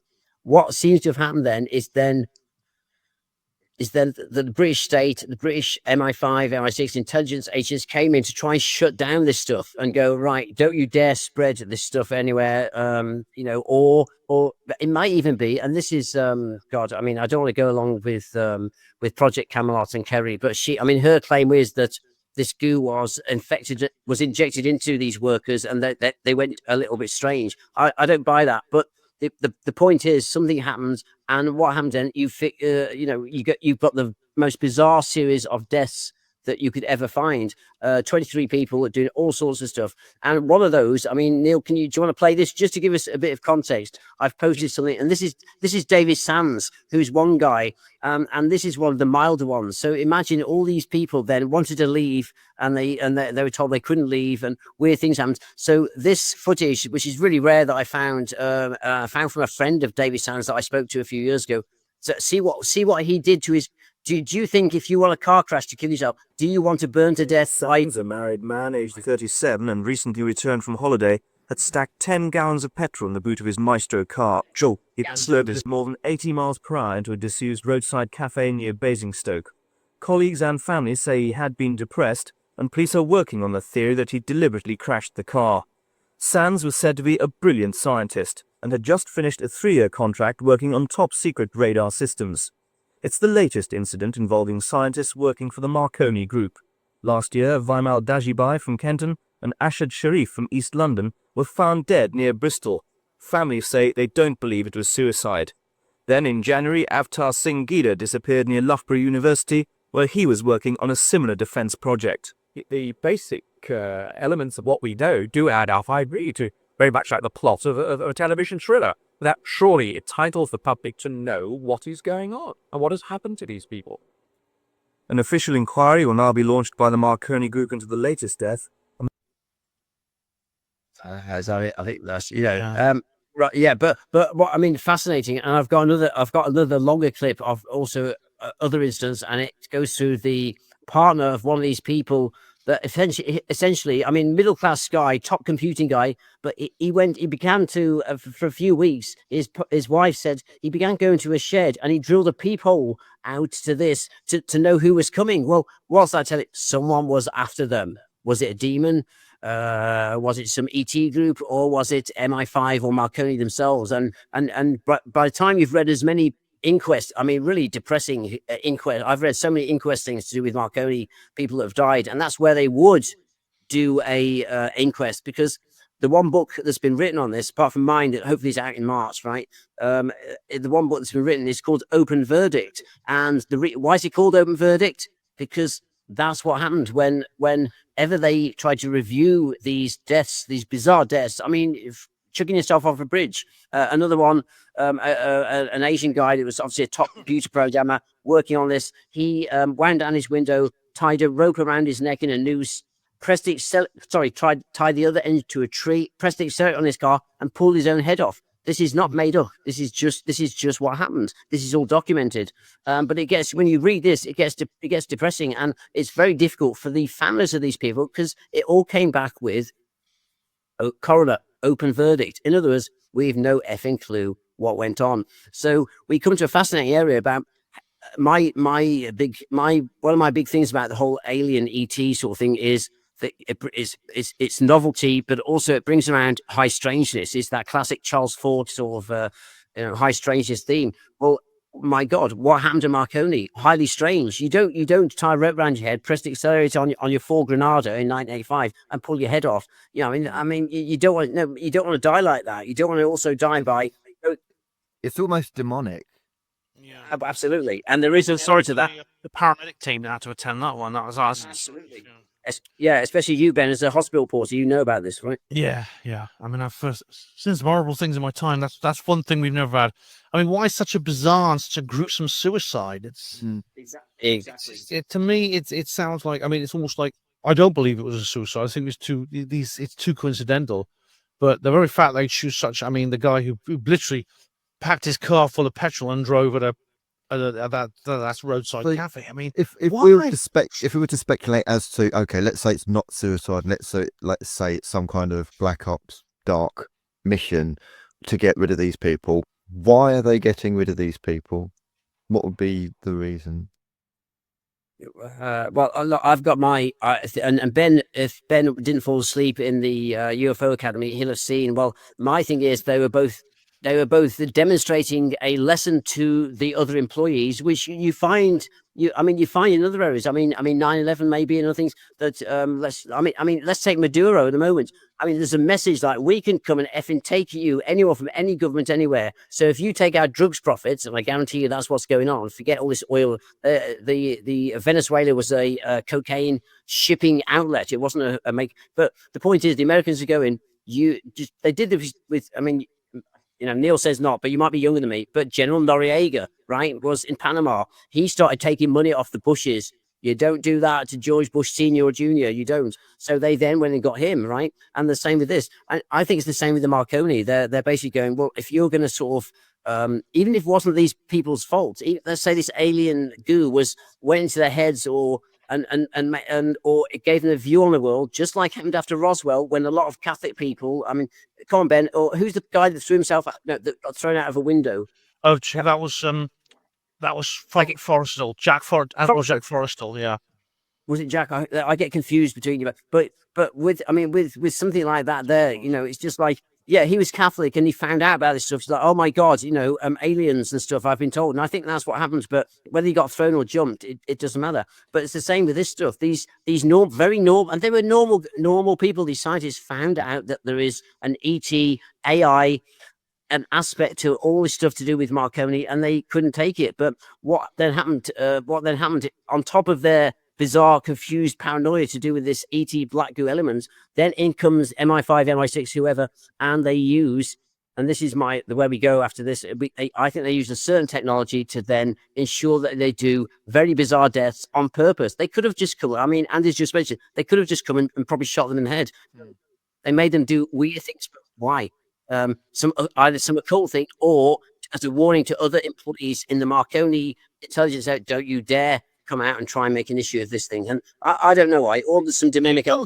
Yeah, maybe both. I don't know. I wonder if they're literally about to blow the whistle on it. Like, they're literally basically saying, this is what's going on. This is absolutely horrendous. This is freaky for the human race. We're going to go to the press for it. And then basically they got taken out before they could do that. Yeah, they did. But a fascinating point, Andy. And actually what some of their partners, relatives ended up saying is that, all of a sudden, one day they were normal, the next day, like, I just want to leave, and I want to leave this company. And some of them had even applied to other jobs. On the day they were going to get their interview, that's when stuff happened to them. So there's some strange stuff going on with this intersection between what they'd experienced in their job and then what happens with, well, maybe they're going to blab, or maybe they're going to go a bit mad. I don't know, but no, I've never found anything similar in any developed country that had the death rate of a intelligence related company like Marconi. I've never found like Marconi. I've never found it anywhere else. I challenge anyone to find it. It's interesting because when my dad did work for them in the 1980s, I only found out about all these mysterious deaths, like on news broadcasts that we've just seen. My dad never mentioned anything about it at all to me in person. I don't know. With Marconi employees. I don't know. Yeah, Marconi employees tend to, for some reason, Marconi employees tend to be they tend to keep quiet. I don't know what that is. So I'd be interested to hear, whether now or future, what's anything else that you heard from your relative, because it's interesting with Marconi. They seem different. You don't get a whistleblower from Marconi. They're very faithful sort of people, but then they kill them anyway. Well, I guess like a lot of these military defense companies, they have to sign the Official Secrets Act, and I suppose that could be part of it, but I think that once you get one person start talking, the pressure would be stepped up on them about, keep quiet, or we'll threaten your family, or whatever these intelligence services, if they got involved, would be probably literally have to clear up the mess. And that would probably be one of the ways they'd likely to deal with it, with threatening your families if you don't sort of play ball with this sort of thing. But yeah, going back to the personality changes things. I hate to say it, but let's bring the jibby jabs back in, because of course we're talking about the 1980s, but none of this has really gone away as such. It's bubbling away in the background. So even if we go onto the most mainstream news, and I found this in Reuters, USA Today, but this is the BBC website. BBC own website. It says Japan finds black particles in Moderna vaccine. And I can tell you, I'm actually a member of a few groups on Facebook called Died Suddenly, to do with kind of COVID vaccine, and all of these horrendous. Yeah, and there's quite a few groups out there, and there's quite a few people talking about what's going on to their relatives and their loved ones having taken the jibby jab. Safe and effective was a lie. They lied to people. And one of the big things, David, is personality changes.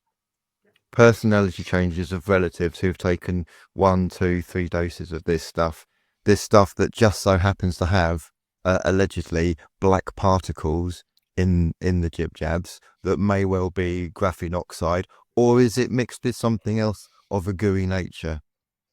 Yeah, I don't want to go off on different tangents here, but I think you're dead right. Because I've experienced that with my parents, where I've never seen, and this was in a week or two of them having the jab. I went down, and I've never known. I mean, they're both quite old, and certainly my mother's a bit senile. But after the jabs, I mean, they both, they both had a temper tantrum at me for no reason. I was like, my God, where's it? I mean, totally different, right? And I wrote to Jeff Renson's a big one on this whole vaccine personality change, and I wrote and told him about this, and he'd had lots of things that are around that time. So that's a fascinating area. And you're right, there's something, and again, I believe, right, we can go off into other areas. I don't want it, but there's other stuff going on with regards to the mRNA and stuff that actually anyway, it's interesting that we have this stuff to do with these bits of fragments of DNA that no one will admit to, like Pfizer and all this other stuff that they've made. But it seems almost like, I mean, they're saying at the moment that there's something to do with the DNA has like the equivalent of dark matter, and it's almost like the Bill Gates lot were aware of this, and so they took these DNA aspects into it, and we don't even know what these are. I mean, why would you have put DNA fragments into a jab with people? And they lied about it. They said that, oh no, it won't affect your DNA. Then it turns out, and it does. It does affect your DNA. So is it possible that there's like a connection? I mean, I David has mentioned the chemtrails and the Morgellons thing.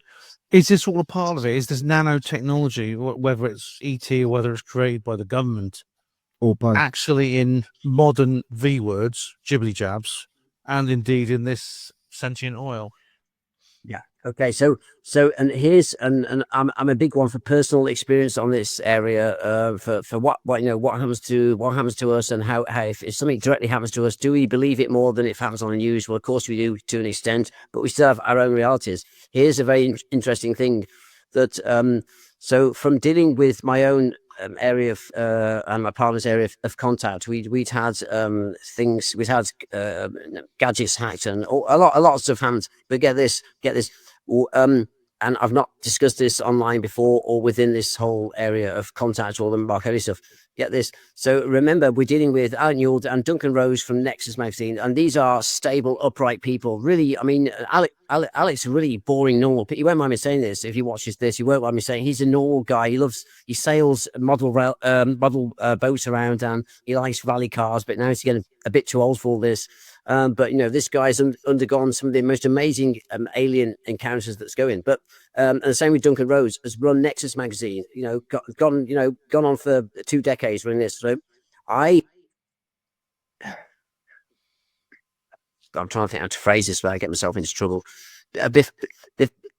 6 months before lockdown, or anything to do with jabs or anything else, then my partner, who's had these experiences with me to do with these light club coming in, which I've got evidence of and stuff and things, was sent a message to do with how these jimmy jabs, as Annie calls them, are going to change.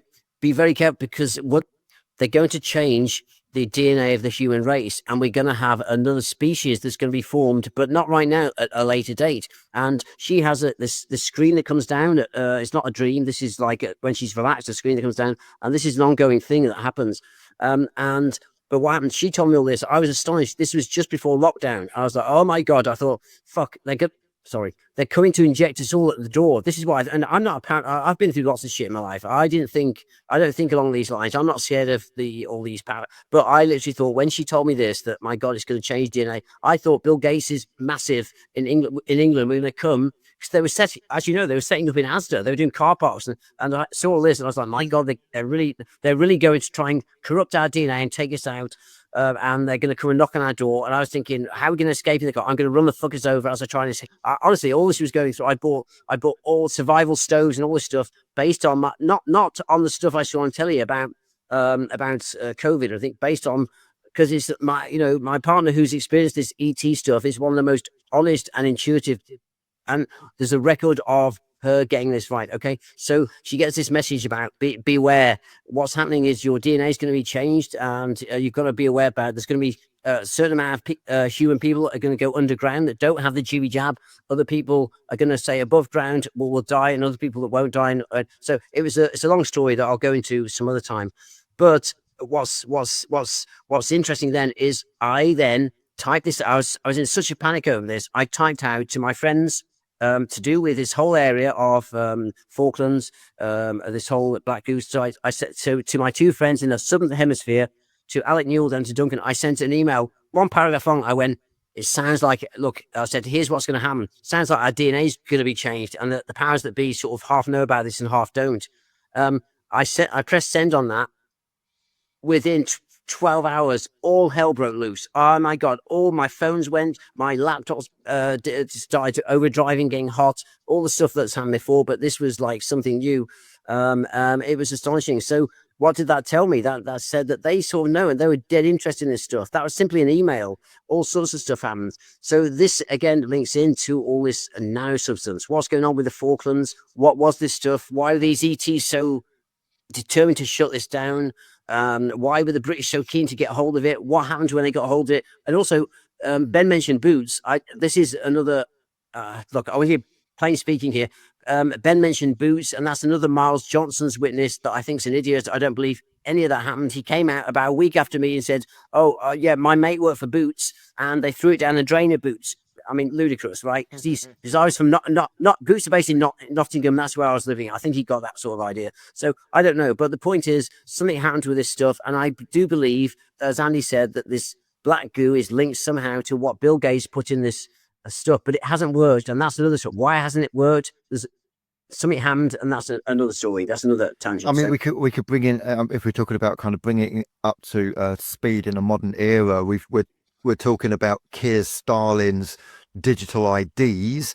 And what Tony Blair wants to do, he sits there, Tony Blair, and I've seen him interviewed saying, "Oh, we could bring in the mandatory vaccines, and he's a demon for this period. He's a demon for it. He is a demon. He is a demon, or he's at least controlled by demons." But Tony Blair wants your vaccination status to be linked to your digital ID. Now, the problem with that is, let's say you don't want to be vaccinated. That goes on your digital ID. Then you want to pay for something at the supermarket. Oh, sorry, we can't pay for your shopping because you're not vaccinated. It is the most dangerous, demonic agenda you could possibly imagine. The only glimmer of light that we've got is that people don't want it and there is massive pushback. But the problem with the demonic agenda is what they do is they'll pull it back a little bit and then they'll jiggle it a bit, they'll give it a different name, and then they'll shove it back in again. So that's what they'll do. We're in a war. I've said this for many years now. It's becoming, we are indeed. We're in a war of light against dark, demons against the human race. That's what the reality is. And what I see is going on is, this is going to end up a complete nightmare. What I'm hearing is that 5G is basically, when you see all these little antennas on top of all of the street lamps everywhere, 5G is basically, from what I understand, short wave. So you need lots of antennas and they bounce off each other. So for instance, kind of like whatever the first G was, then second 2G, 3G, that was kind of like, from what I understand, long waves to do with like satellites. 5G is more kind of like, it's shorter waves, but it's bouncing off each other and creating like more of a mesh. So they've got less distance, but they're kind of like, because there's lots of them, they're all spread out.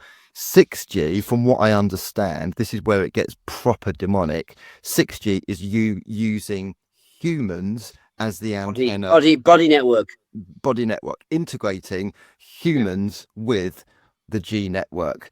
And all the technocrats love it. Bill Gates and Tony Blair. Oh, it's the future. Bill Gates has a good wank to all this stuff. Yeah, he loves it. Just like Bill Gates said on that interview, which it floored me at the time. I've got to say this. Bill Gates is sat there with his wife, who's got the upside down cross next to her, and Bill Gates goes, "Yeah, we're going to vaccinate everyone. We're going to shoot it straight in the arm. Shoot it straight in the arm." You must have seen that one. It's astonishing. He says that. The guy basically he gets off on the idea that he's going to vaccinate people and shoot it like a junkie straight to the arm. So I mean, it's mad, and it does link to frequencies. I think this stuff is all linked to terrestrial frequencies. Totally, and it's all negative. But the glimmer of hope is, David, you mentioned that, but it didn't work. That's the glimmer of hope. That's where I'm thinking, if there is any positivity in this universe, which I hope there is, and I think there is, maybe they're putting a spanner in the works of the demons on here. They are, and please have me on again. I love talking to you guys. I think it's great that you're good, patient people. You let me waffle, and then you come back with some good stuff. But have me back again. I'll tell you what happened in a different dimension. I'm not wacky, right? With a certain Tesla type structure that basically they were told that this had taken place, and this goes back to a certain person in South America that has a whole team of people. It's a long chit chat we need to have, but essentially something happened that stopped, because do you know what? Bill Gates has not come back. He's not come. So he's Bill Gates is cocky as F, right? By going, we're going to shoot. They were so sure. They've been injecting people with this mRNA in underground bases as tests for probably 1 or 2 decades. You know about underground bases? There's people in cages. It's horrible to know about, but if you've been around in this scene long enough, then we know that they've got people and they're doing experiments. That's where it's not going on above. It's not going on terrestrial above planet level. They've got these people and they're testing these things out on those. Well, something changed because Bill Gates was so cocky, going, "We're going to shoot it." They assumed the death rate was going to be. And again, according to stuff we found out, it was probably about 60-70% of the population. It didn't happen. Something changed, and there's been a flip in the reality. And that's another story to all this. And maybe linked to I don't know, I can't work it out. Maybe linked to this whole black goo thing. But there's another tangent to it. So it's fascinating. But I think we're okay. Don't worry, we're okay. Right? I think this also, I think the whole thing is meshed. So if we look at, for instance, and I've run out of tin foil here. I've got a clown horn. Honk that in a minute. But if you've got some tin foil, I'll grab that. But let's face it. Our world leaders are either influenced by demons. They are demons with a human shell, or at the very least, if they are human, they have a dark soul and they are in secret societies linked to satanic demonic forces. Or they're soulless fuckers. Whether it's Bohemian Grove, Moloch, whether it's the higher Illuminati, whatever you want to call them, the top agendas have a negative agenda for the human race. And what I speculate may have happened, I don't think the black goo ever went away. Possibly a black ops team came in and basically said to Marconi, right, we'll have that. Maybe they've been tinkering with it, maybe they've been meddling with it, and maybe they've decided, well, what we can use it, because our dark gods tell us to wipe out most of the human race, we'll stick elements of it, because as you say, it self-replicates. So that's the whole thing about nanotechnology. If they found a way to self-replicate it, stick it in a vaccine, jab in the arm, and don't forget they're pushing all sorts of vaccines in a very positive way. Oh, we've got a cancer vaccine now, we've got a chickenpox vaccine now, we've got this vaccine and that vaccine and vaccine. RMNA is the future. I've seen these reports. RMNA is the future. So they're going full on drive of getting this stuff in people's arms. And then you've got the integration of 6G with using human bodies and as antennas, and that's not really tinfoil because that's now out there. There are patents for this. I think it's all, the bigger picture in a simplified term, I think you've got a demonic agenda of people who want to control, kill off as many people as they can and then control the rest of the human race as a slave race controlled by, they'll probably lose their minds, hence the personality changes. They'll probably just almost behave like NPCs, non-player characters, and just go through the formalities of being human, completely controlled by this black goo vaccine, graphene oxide, whatever the hell it is, controlled by 6G. And then there's the normies like us, the normal people, looking around thinking, what the hell is going on? But look at the woke younger generation at the moment. I mean, literally, the moment they get any sort of conflict with their view of life, they sort of go. They're like, oh, I don't understand. It's on the shutdown or it's screening, and I think we are, all of us here, we're the last sort of generation that actually has some semblance of a root in normal reality, right? And I don't think, but I do think the black goo and this stuff, and certainly what we haven't covered here is also another big area of mine, which is, in 2003, I set up the UK's first chemtrail discussion forum and websites, right? But let me just say quickly what went on with this, and it links into again how do people wake up, and how do people then cotton onto an area, just like I mentioned with the meme of the black goo. Well, I set up this forum in 2003. It's me and Andrew Johnson sort of worked on it together, and what I did. So I had so many people come to the site of sort of UK and a few other people outside Europe, whatever. It wasn't that many. I got more visits from the Pentagon, porn down. No, I'm not joking. This was the first, because we go 2000. This is the first sort of visual. If you've ever operated a website, you can go into your website and you click in, and then you go and they go weblog. Well, it used to be very basic. Suddenly, about that time, it got really quite interesting that you could then find who came from where, who did. Well, honestly, my website got more visitors from things like universities in America, Europe, over here, porn down, scientific establishments, and NASA. I had NASA come, and this was to do with when chemtrails weren't even discussed online. So, again, how does what's fallen from the sky, and remember, compared to a vaccine that Andy, you've talked about, well, what the F have we been inhaling since 1999, and all sorts of stuff like that, and again, how does that link into this whole Falklands black goo thing? I don't know. I've not worked it out. On a really simplistic basis, David, I mean, but me and you, we've all of us in this chat at the moment, we've lived a few decades, whether it's 3 decades, 4 decades, whatever it is.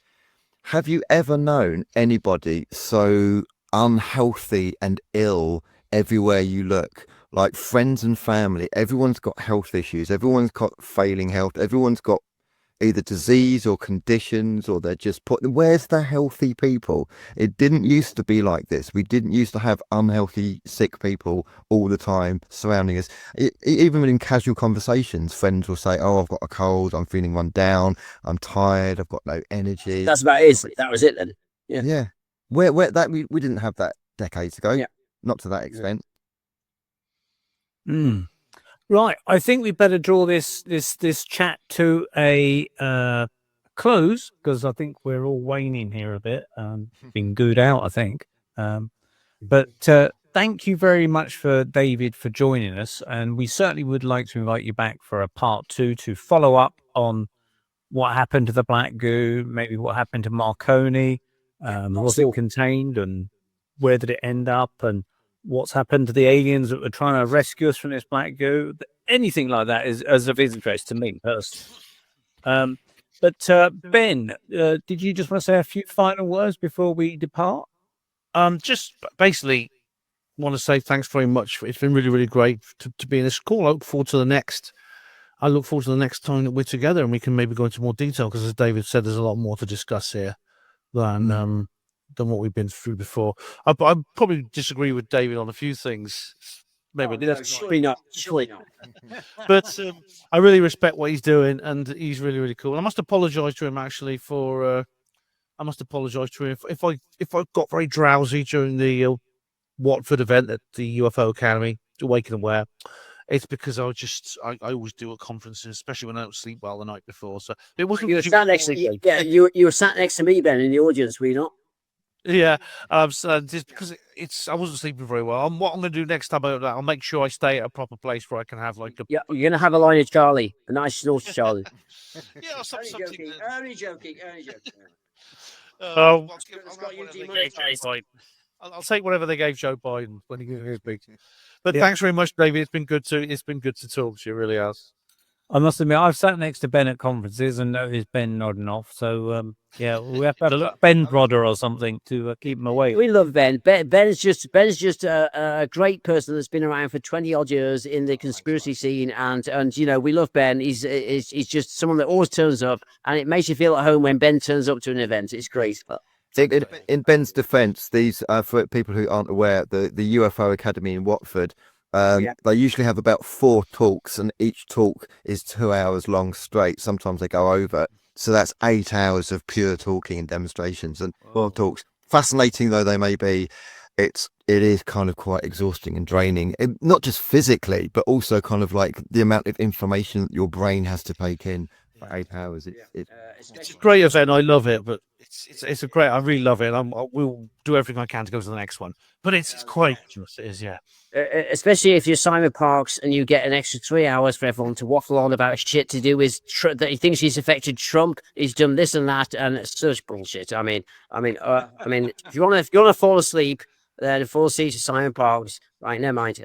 Sorry, I had a battle with him way when he first came out as a quote Labour councillor, which he wasn't. Anyway, never mind. Sorry, I'll shut up there. I'm getting in trouble. I've had a drink. I should just shut up. Right. Okay, I'm off. Please invite me back. I've had a great time. Okay, stay logged in, everybody. Stay logged in so that we can upload our video to things. So even if you want to mute your mic and switch off your camera, just stay on the browser, because we need that browser open so that I can take your recordings from your computers, and the StreamYard are going to help me do that. Stay uploading recordings, yeah. Yeah, stay logged in and stay contentious. Yeah. Also, I've got to say, is Natasha there? Because I didn't say hello to her. So, hello, Natasha. Right. Wait a minute. Right, she's going to kill me for this. She's in a dressing gown. Oh, no. So, you can call it. Hello, Natasha. Hello. Yeah, she's marking her teacher's schoolwork ready for tomorrow, right? She's marking us also. All right, yeah, that's it. It's good. All right, I'm going to go. Thank you. I appreciate it. It's been a great chat compared to most chats. It's been a great chat. Thank you. And please have me back. We'll go on with the Marconi. It gets much weirder. And if you then follow what Ben might, Ben was probably asleep, but if you know what I discussed at Watford, it gets crazy. It gets mind control crazy. So invite me back. Okay. We will be. Right, fantastic. You've been watching the Paranormal Peep Show on the Paranormal UK Radio Network, or listening to it indeed on the Paranormal UK Radio Network. Thank you once again to David for joining us, talking about all things Marconi and Black Goo and the Falkland Islands and where else it goes to. Thanks to Ben Emlyn-Jones and Andy Chaplin for joining us as well. Andy, they can find out more about your stuff on Tuned In Events. Is that right? On Facebook? Yep, on Tuned In Events on Facebook and Instagram. And don't forget to pop down to your local supermarket, get a massive roll of tin foil and make a nice little cone hat to Fantastic. you. And Ben, they can find out about your stuff on Hipamwo Voice. That's right, HPANWO, Hospital Porters Against the New World Order. And check out my book, Roswell Rising, a Novel of Disclosure, which is all about these sorts of things. So it's been great. It's great to be on the show again, guys. Thanks very much. I did forget to put David's a question to him regarding his own website, but he's gone now, so we'll have to leave it and maybe add it later on or something. But great. Well, join us next month. Hopefully we'll try and get David in for next month, or at least very soon, for part 2 to this, because it's been absolutely fascinating and there's a lot more to come. So thanks very much for joining us and I hope you've all enjoyed it. Good night.